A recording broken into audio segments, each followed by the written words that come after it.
Kolifam Jabelu korte bane njom ne ma fran na halangel hunga ma sader na mo fi sare afar su ko be na ibulul bege adu job na mertal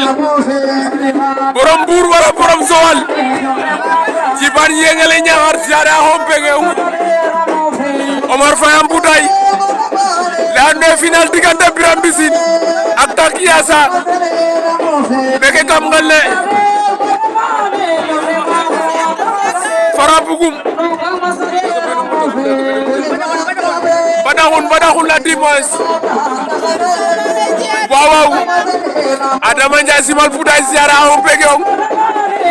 Emily Niang mais pege ak ziara nga pa Emily maga bokam nga l'essence moko salan batide birna ko ya tela khodi kinjom ale kinjom ñoma Emily pege ak ziara dom de marli ziane Diouf waaw ziara ma fi afe keref na kul boy fu goy na mo famate ñom caporal so caporal pege ak ziare pege xewta kamba daxun digante Biram Mbissine ak tas yakar waaw Miss 1 million le 3 avril 2025 Barthélémy le président do écrit Soumkaré mom ak vice président Brené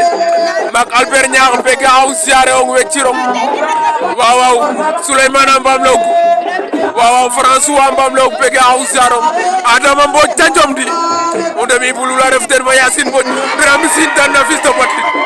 Biram Mbissine Abou Saka Sambor bi jël na la muji Biram Mbissine tan na fils de Patrick